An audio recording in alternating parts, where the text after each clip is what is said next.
तो मैं हमेशा ये कहती हूँ कि आप मुझे मिले, एक प्रॉब्लम आई तो ही मिले ना मुझे आप, अगर नहीं आती तो सत्संग हमें मिलते ही नहीं, तो मेरा तो जन्म सफल नहीं होता। तो इस तरीके से हमारी जर्नी गुरु जी के साथ शुरू हुई और पागलपंती बढ़ती गई। मैं तो कहती हूँ इतना रस आता ना इस पागलपन में, पूछो नहीं, मतलब बाकी सब रस फेल। कोई कहते इधर चलो, नहीं मजा ही नहीं आता। मैं आपको अभी का सत्संग सुनाऊं? हाँ जी सुना दो जी। अभी गई हाँ इन्होंने संगत ने बोला कि जो लंगर प्रसाद आपने मंगवाया ना, हाँ ये कम है हाँ। और मंगवाओ। हाँ मैं जाकर चुपचाप वहाँ पीछे खड़ा हो गया। मैं कहा ये कैसे हो गया? आप तो- बोली तो ना माइक पे लो, करते रहो थोड़ा सा सत्संग है। तो मैं पीछे जाके खड़ा हो गया। तो मैं कहा अब तो लंगर प्रसाद का कम पड़ गया, आप कैसे हो? मैं फिर जाके कहा गुरु जी आप क्या करें?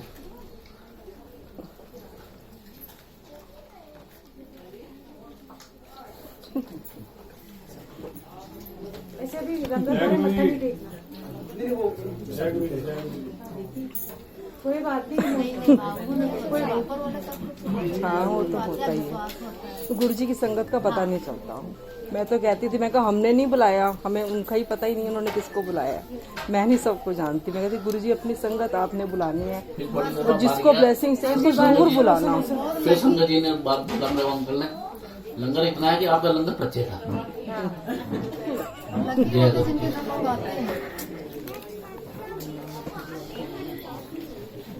सबसे अच्छी बात पता है क्या है, हमें नहीं पता कौन आ रहा होता है। हमारे यहाँ होता है ना लिमिटेड बुलाना, हमारे यहाँ अनलिमिटेड होता है। कौन कहाँ से संगत आती है हमें पता ही नहीं, पर वो गुरु जी की संगत है। सबको चाय प्रसाद लंगर जानो ना जानो, बट वो आके बैठते हैं, लंगर खाते हैं, गुरु जी से जुड़ते हैं, चले जाते हैं। ये गुरु जी की कितनी बड़ी कृपा है कि आप इमेजिन करो आपने कोई और कहीं रखा हो, कोई और आ जाए तो आपकी नजरें कैसे टेढ़ी हो जाती है, ये कौन बंदा हो गया, ये कौन है, ये कौन है।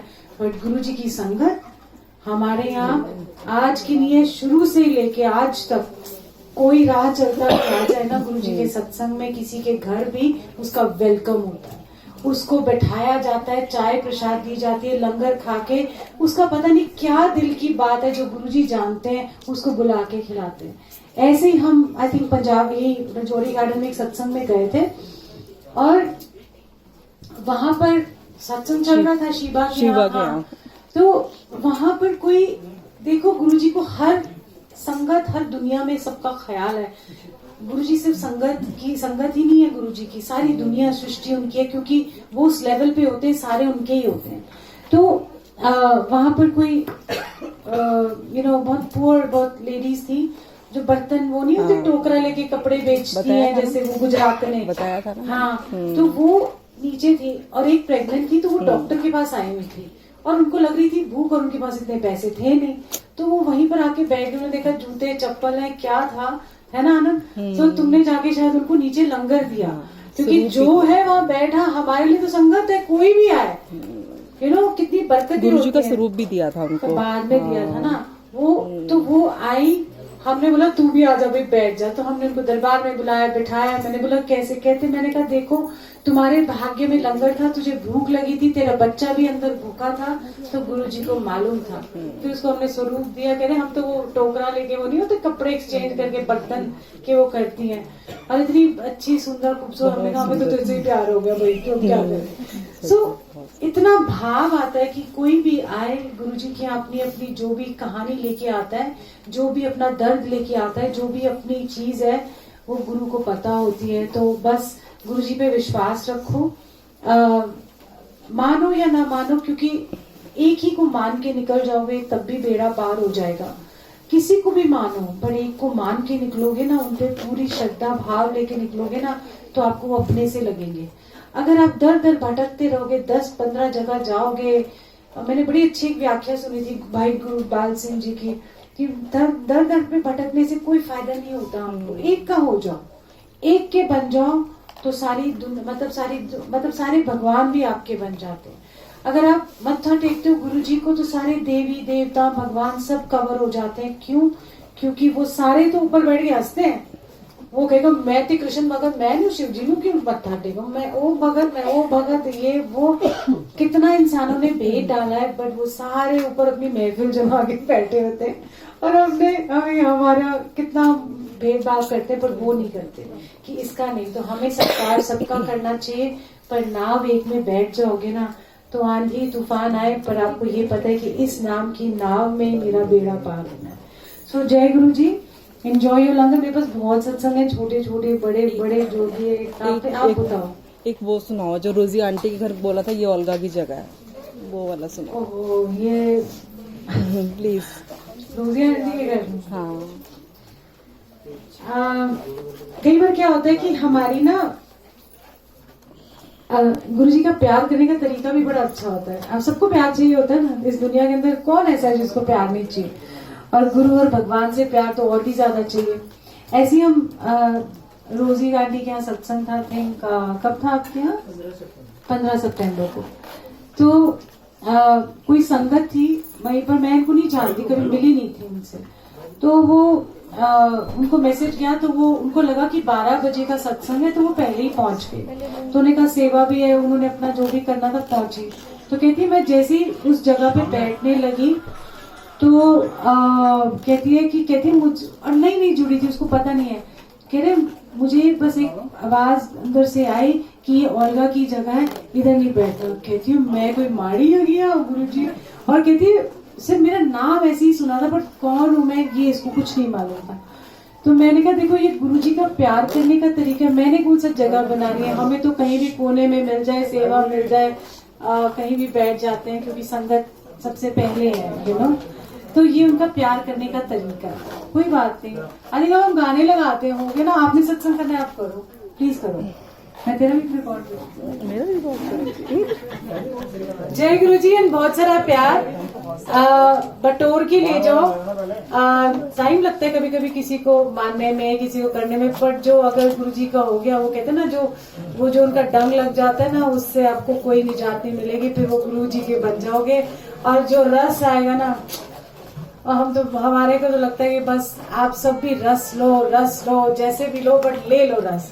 हमारा तो बस यही मकसद है कि आप रस लो और आपको खूब सारा प्यार मिले। आपके अंदर जो कई बार हमारे अंदर अकेलापन होता है ना, कि इंसान होने का भी, गुरु जी वो भी दूर कर देते हैं, इतना रस बरसाते हैं। सो जय गुरु जी। सारी के जीवन में बहुत सारी मुस्कुराहटें, हंसते भी जाना, मुस्कुराते जाना, और गुरु जी को बस अरदास कर देना जब मत्था टेकोगे आज, तो गुरु जी की आपको हमारे दिल का हाल पता है, आपको सब कुछ पता है, तो अपनी बात कह के गुरु जी को चले जाना, और फिर गुरु जी के साथ वो गुरु जी आपसे निपटते रहेंगे। हमारा काम नहीं है, वो तो गुरु जी का काम है। सो जय गुरु जी। बहुत सारा प्यार सारी संगत को। जय गुरु जी, love you Guru ji, thank you, शुक्राना गुरु जी, बहुत बहुत शुक्राना आपका। आपने मुझे अपने दर पे बैठने के काबिल बनाया, क्योंकि जो हम ऊपर से दिखते हैं ना, अंदर से बिल्कुल भी नहीं होते। जितना मर्जी चमक जाए दमक जाए, मैं नहीं जानती, लेकिन अंदर जो है गुरुजी क्लीन करते हैं गुरबाणी से, ये बहुत ही पक्की बात है। हम जितना मर्जी किसी को लंगर खिला दे, कुछ कभी कभी हमें मेड्स की एक कप चाय भी इतनी लगती है कि इसने आज काम नहीं किया तो इसको चाय नहीं देनी। ये चीजें बहुत मैंने लोगों में देखी है, मैं बिल्कुल जेन्युइन बात कर रही हूँ। लेकिन ये आपका मेकअप नहीं देखते, आप जितना अंदर से क्लीन रहोगे ना, अगर मैं आपने एक सब्जी बनाई है तो एक से भोग लगाओ, इनको आपके 10 व्यंजन मेहमानों के आगे बुफे लगाने की कोई जरूरत नहीं है। ये सिर्फ और सिर्फ आपका भाव देखते हैं और उसी हिसाब से आपको ब्लेसिंग मिलती है। जैसा आपका कटोरा वैसे ही आपके ऊपर बरसात होगी। शुक्राना गुरुजी। मेरे भी बहुत सारे सत्संग हैं, अब चलो मैं इस घर का सत्संग सुनाती हूँ। गुरुजी ने मुझे एक बार किसी प्रॉपर्टी में, हम 3-4 साल पहले बहुत फंस गए थे, तो काफी लोन्स वगैरह की भी प्रॉब्लम हो गई थी, तो मैं एक बार भूखी सो गई थी रात को। तो गुरुजी ड्रीम में आए, कहते की हुआ है, टेंशन का दिए। तो गुरुजी मुझे तो बहुत टेंशन हो रही है। कहते हंसे तू बड़ी प्रॉपर्टी लेनी है। कहा मैं तो एक में इतनी फंसी हुई हूँ, इतना लोन हो गया मेरे पे, और जिनसे मैंने लिया उनको मुझे टाइम टू टाइम देना है, और इतनी प्रॉब्लम्स हो रही है। गुरुजी ने मुझे राजमा चावल खिलाए और कुछ दिया। अब मैं मुझे नहीं पता बताते हैं नहीं बताना नहीं, बस हो गया तो नहीं बताना। ये आपकी ब्लेसिंग्स है, ऐसे बोला। मैंने कहा चलो ठीक है। तो विद इन मंथ वो प्रॉपर्टी क्लियर हुई। उसके बाद गुरुजी ने 1 से 2, 2 से 3, एक सेल की, दूसरी करते करते मोती नगर की ब्लॉकों से यहाँ बिठाया। आई डोंट थिंक, मैं तो सपने में सोचा भी नहीं और मेरी औकात भी नहीं है। और मुझे अपनी औकात दिखानी भी नहीं है गुरुजी, मुझे बिल्कुल नहीं दिखानी। अब यहाँ रखो वहाँ रखो, बस अपने चरणों में रखना, अपने दर का दास बना के रखना हमेशा, कभी घमंड ना है गलती से भी। और होगा आंटी के सत्संग मिलते रहे कि बस मुझे और कुछ नहीं चाहिए। मैं तो बार बार सुबह से भूल जाऊँ एनिवर्सरी लोग आपकी को, अच्छा मैं तो सत्संग में वो तो मैं भूल ही गई, मैं खुद भी भूलती जा रही हूँ आज की मेरी एनिवर्सरी। सब बाबा मैं कहा हाँ थैंक यू, मैं सोची गुरुजी में ही है, मेरे को गुरुजी के सत्संग है आज मेरे घर, मुझे एनिवर्सरी माइंड में ही नहीं है। लेकिन उनको पता था। लास्ट ईयर हम लोग सिल्वर जुबली थी तो बाहर गए थे घूमने, एक अंदर से रहता है ना कि फैमिली के साथ भी सेलिब्रेट होना चाहिए, बट ऐसे रीजंस इतने सारे थे कि कर ही नहीं सकते थे। और ये सत्संग हम 4 महीने से प्लान कर रहे हैं, नवंबर, दिसंबर, न्यू ईयर, लोई पे करेंगे, बसंत पंचमी करेंगे, बट ही नोज कि मुझे तो तेरी एनिवर्सरी पे ही आना है। और मैं डर के माने आपसे पूछ ही नहीं पाती थी, क्योंकि एक वर्ड सुना था आपके मुंह से कि मुझे एनिवर्सरी के सत्संग में अजीब लगता है। मैंने कहा आंटी नहीं आएंगी तो मैं कैसे करूंगी सत्संग। आपने ऐसे हाँ की, ये तो मेरी मन मांगी मुराद थी। Thank you Guruji, thank you so much.